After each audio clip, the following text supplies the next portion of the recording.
ये मेरा personal primary device है सैमसंग का S24 अल्ट्रा, जिसे यूज करते हुए 2 साल आज कंप्लीट होने वाला है और 26 अल्ट्रा 25 ऐप को लॉन्च होने वाला है, जो कि आज से करीब 5 दिन बाद है। और उसका भी मैंने प्री बुकिंग कर लिया है। देखते हैं किस प्राइस पे मिलता है। अगर हुआ जचा तो अपग्रेड करेंगे इस 24 अल्ट्रा से, अदरवाइज ये मेरा स्टिल अभी कंटिन्यू रहेगा 1 साल और के लिए। लेकिन आज मैं आपको बताऊंगा कि इसे यूज करते करते मैंने क्या क्या चीज़ें नोटिस करी, इसके प्लस पॉइंट माइनस पॉइंट। और अगर आप प्लानिंग कर रहे हो 2026 में 24 अल्ट्रा बाई करने की, तो आपको बाई करना चाहिए या नहीं, क्या क्या चीज़ें इसके अप और डाउन साइड देखने को मिलते हैं। और साथ साथ अगर आप 25 अल्ट्रा 24 अल्ट्रा या 22 अल्ट्रा भी बाई करने की प्लानिंग कर रहे हो ना, तो उससे रिलेटेड भी एक आइडिया मैं आपको दे दूंगा, क्योंकि इनमें से सारे मॉडल मैंने टेस्ट कर रखे हैं और बाकी को मैंने रेगुलर यूज भी कर रखा है। तो इस सिंगल वीडियो से आपको अल्ट्रा सीरीज के जितने भी आज के टाइम का डिवाइस है जो कि आप सोच सकते हो बाई करने के, उसके बारे में आपको जानकारी मिलेगी। अदरवाइज अगर आप चाहो तो उनके डेडिकेटेड वीडियो भी देख सकते हो। बट 24 अल्ट्रा कैसा है, किस तरीके से वर्क कर रहा है, उसका प्रॉपर डिटेल इस वीडियो में आपको मिलेगा, क्योंकि 2 साल का मैं अपना यूजर एक्सपीरियंस आपके साथ शेयर करने वाला हूँ। इसलिए लास्ट तक वॉच करना, और वीडियो अच्छा लगता है तो लाइक, चैनल पर नए हैं तो सब्सक्राइब, और पॉसिबल हो तो हाइप देना ताकि ये वीडियो लोगों तक पहुँच सके।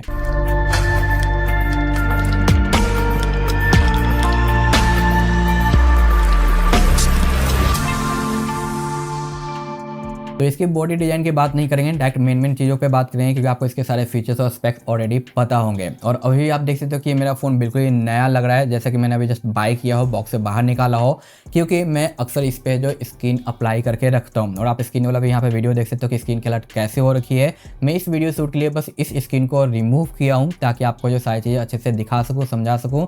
तो करीब 1 ईयर से मैं स्क्रीन अप्लाई कर रखा था। मैं कभी फ़ोन के ऊपर ना ही बैक कवर यूज करता हूँ, ना ही कुछ और, बस एक स्क्रीन अप्लाई और एक टेम्पर ग्लास, और ऐसे मैं नॉर्मल यूज़ करता हूँ। और इसके बाद मेरा फ़ोन बिल्कुल ही गुड कंडीशन में है। तो ये डिपेंड करता है कि आप फ़ोन को कैसे कैरी करते हो, कितना केयर करते हो, उसके ऊपर डिपेंड करता है। तो मेरे फ़ोन के ऊपर एक भी स्क्रैच नहीं आया है, और ये टोटली आपके यूजेज के ऊपर डिपेंड करेगा। बट सबसे पहले हम बात करते हैं इसके कुछ नेगेटिव और पॉजिटिव पॉइंट की। तो सबसे पहला और बड़ा इसका नेगेटिव पॉइंट है, वो है इसका साइज और इसका डिज़ाइन। वो क्यों है? क्योंकि अगर आप कोई नॉर्मल टाइप के फ़ोन यूज कर रहे हो, उससे आप इसके ऊपर से यूज करोगे तो ये पहली बात आपको काफ़ी ज़्यादा बड़ा लगने वाला है। दूसरा, यहाँ पे टाइटेनियम बिल्ड है जो कि काफ़ी ज़्यादा स्ट्रॉन्ग है, लेकिन इसके जो कॉर्नर है ये काफ़ी ज़्यादा शार्प है, और ये आपके डेली काम पे काफ़ी ज़्यादा इरिटेट करेंगे, काफ़ी ज़्यादा आपको तकलीफ देंगे। अगर आप गेमिंग करोगे इसके ऊपर, तो इस तरीके से आप होल्ड करोगे तो यहाँ पे ये आपको जो चुभता है और काफ़ी ज़्यादा है जो पेन देता है, तो हाथ में आपका जो दर्द होने वाला है यहाँ पे। दूसरा, अगर आप कॉलिंग पे यूज करते हो कुछ इस तरीके से फ़ोन को होल्ड करके, इस तरीके से अगर आप बात करोगे, तो ये यहाँ पे आपका जो चुभेगा और दर्द करने लग जाएगा, पेन करने लग जाएगा। अनदर, आप अगर मूवीज वगैरह वॉच करते हो रात को सोते समय, तो कुछ इस तरीके से अपने फ़ोन को होल्ड करोगे, ठीक है, या फिर कुछ इस तरीके से होल्ड करोगे, तो ऐसे कंडीशन में भी इसके जो कॉर्नर है आपके हाथों में है जो दर्द शुरू करते हैं, तो आपको बार बार इस हाथ से इस हाथ पे इस तरीके से स्विच करना पड़ता है। और ये मैं डेली फेस करता हूँ जब भी इस फ़ोन को मैं यूज करता हूँ। मुझे इसका फॉर्म फैक्टर काफ़ी अच्छा लगता है, कॉर्नर वगैरह मुझे पसंद आते हैं, बट हाँ, वही यूज पे काफ़ी ज़्यादा ये इरीटेट भी करते हैं आपको। तो ये एक ऐसा चीज़ है जो कि सॉल्व नहीं किया जा सकता, और ये आपको जो प्रॉब्लम देने वाला है। आप इसके ऊपर बैक कवर अप्लाई कर सकते हो, कोई अच्छा वाला जिसका कॉर्नर थोड़ा राउंड हो, तो आपकी ये प्रॉब्लम सॉल्व हो जाएगी। लेकिन कवर वगैरह लगाने के बाद ये थोड़ा और बल्कि, भारी और हैवी फील कराएगा। तो ये टोटली आपके ऊपर है कि आप लगाओगे या नहीं, क्योंकि मुझे पर्सनली बैक कवर वगैरह पसंद नहीं है, मैं ऐसे ही नॉर्मल यूज करता हूँ। तो ये आप देख लेना, क्योंकि ये इरिटेट करेगा। ये था इसका सबसे बड़ा पॉइंट जो कि माइनस है। और उसके बाद दूसरे बड़े माइनस पॉइंट की बात करें, जो कि आपको जो डिसीजन मेकिंग में हेल्प करेगा, वो है इसका बैटरी बैकअप। जी हाँ, ये जब लॉन्च हुआ था तभी है, जो अपने बाकीदार फ़ोन के कंपेयर में थोड़ा सा स्लाइटली डाउन बैकअप प्रोवाइड करता था। और आज के टाइम में तो भाई बाकीदार डिवाइसेज में आपको 7000, 8000, 9000 के आसपास की mAh देखने को मिल रहा है, और ये आपको जो 5000 mAh के साथ देखने को मिलता है 2026 में। तो बैकअप इसका है जो भाई आपको पसंद नहीं आने वाला। लेकिन आप इंडोर रहते हुए अपने फ़ोन को चार्ज कर सकते हो, तो आपको दिक्कत नहीं आएगी। अगर मैं अपना यूजेज पैटर्न के हिसाब से आपको बैकअप दिखाऊं, तो अगर मैं इसका कैमरा यूज करता हूँ तो मुझे 3 आवर्स 4 आवर्स के आसपास का स्क्रीन ऑन टाइम मिलता है। अगर नहीं यूज करता तो मे भी ये 3 से 5 आवर्स के आसपास जाता है। बट बाकी द यूजर्स का भी मैंने इसका फीडबैक लिया है, तो उनका भी सेम सिचुएशन है कि 3, 4, 5 के बीच में स्क्रीन ऑन टाइम मिलता है इस फ़ोन के साथ। और ये सेम टाइप का स्क्रीन ऑन टाइम 3, 4, 5 के आसपास के बीच का आपको सैमसंग के S24 अल्ट्रा, S25 अल्ट्रा और S20 के 3 अल्ट्रा में भी देखने को मिलेगा। इन तीनों फ़ोन का बैकअप सिमिलर ही है, कोई भी खास बिग डिफरेंट नहीं रहता, बस ये डिपेंड करता है यूजर टू यूजर कि यूजर किस तरीके से इसे यूज कर रहा है, उसके हिसाब से आपको बैकअप मिलेगा। अगर आप ज़्यादा गेमिंग करते हो या फिर ज़्यादा वीडियो शूट करते हो तो आपको ये 3 आवर्स प्लस का स्क्रीन ऑन टाइम देगा, लेकिन आप गेमिंग और वीडियो नहीं करते तो ये 4 आवर्स प्लस का स्क्रीन ऑन टाइम देगा। मैं यहाँ पे कुछ स्क्रीन शॉट वगैरह ऐड कर दूंगा और इसके बैटरी को कैसे इन्हेंस करना है, कैसे इंप्रूव करना है, इसके ऊपर मैंने एक डेडिकेटेड वीडियो दे रखा है, जहाँ पे विदाउट इसके फीचर्स को कॉम्प्रोमाइज करे हुए आप बैटरी को थोड़ा सा इंप्रूव कर सकते हो, वो देख लेना, लिंक मैं डिस्क्रिप्शन में दे दूंगा, जो कि मैं भी खुद फॉलो करता हूँ, जिससे मुझे इंप्रूवमेंट आया है। क्योंकि एक टाइम पहले मुझे इसमें सिर्फ 2 से 3 घंटे का स्क्रीन ऑन टाइम मिल रहा था, तो मैंने रीसेट किया, सारे सेटअप्स वगैरह किए, उसके बाद फिर से इसका बैकअप मेरा नॉर्मल हो चुका है। तो उस वीडियो को एक बार चेक कर लेना अगर आप लेने की प्लानिंग कर रहे हो या स्टिल 24 अल्ट्रा या 25 अल्ट्रा या कोई भी अल्ट्रा सीरीज यूज कर रहे हो। तो इतना ध्यान रखना कि अगर आप एक लाइटर यूजर्स हो, बस आपको काम करना रहता है, ऑफिस वर्क वगैरह करना रहता है, तो आपका मॉर्निंग का चार्ज किया हुआ नाइट में चार्ज करना पड़ जाएगा।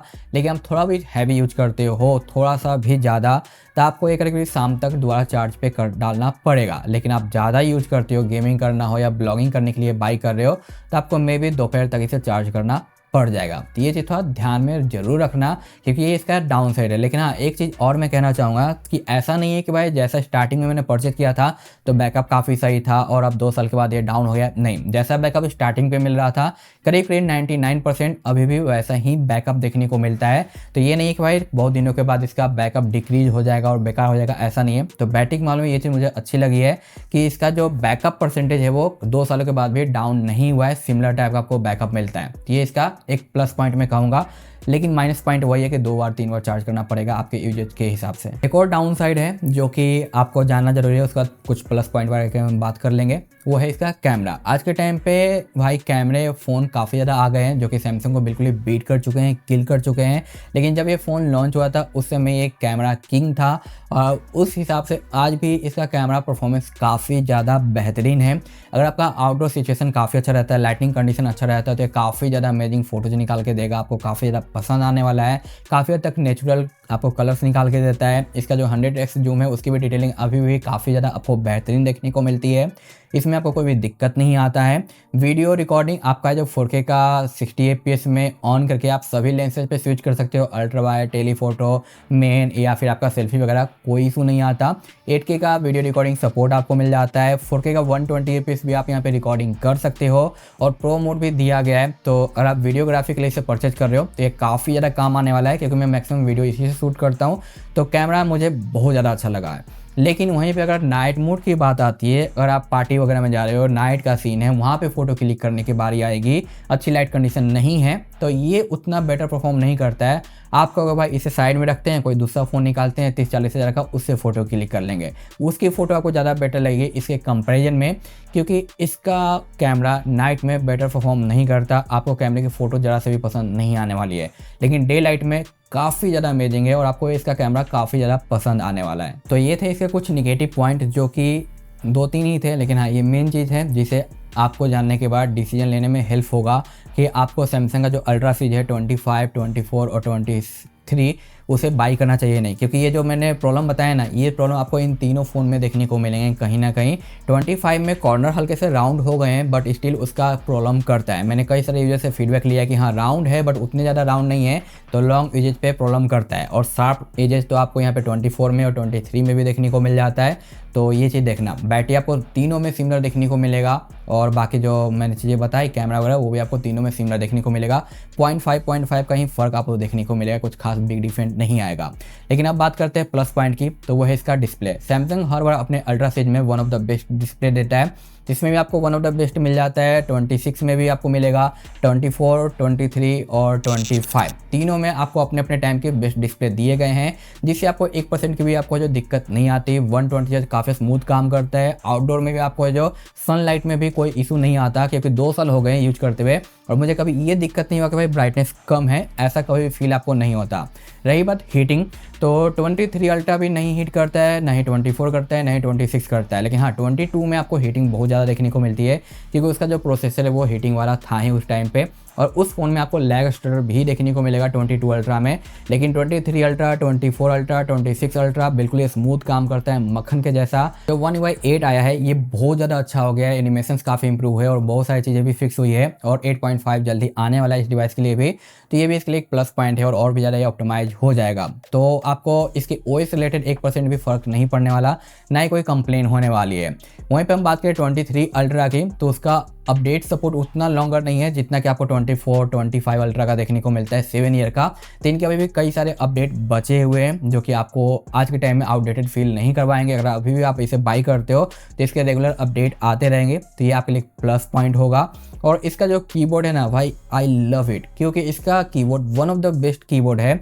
और अगर आप एक सैमसंग के कीबोर्ड के साथ यूज टू हो जाते हो ना, तो भाई किसी और कीबोर्ड के ऊपर जाने में आपका आत्मा रो जाएगा। क्योंकि पर्सनली मैं ये फेस करता हूँ, जब भी मैं किसी और एंड्रॉयड फ़ोन को यूज़ करता हूँ, चाहे वो वन प्लस या किसी को, तो वहाँ पे जब मैं कीबोर्ड की जगह जीबोर्ड यूज़ करता हूँ जो कि गूगल वाला है, तो मेरे साथ टाइपिंग मिस्टेक बहुत ज़्यादा आता है, मुझे कंफर्टेबल फील नहीं होता, मुझे बार बार सैमसंग के कीबोर्ड पे ही आना पड़ता है।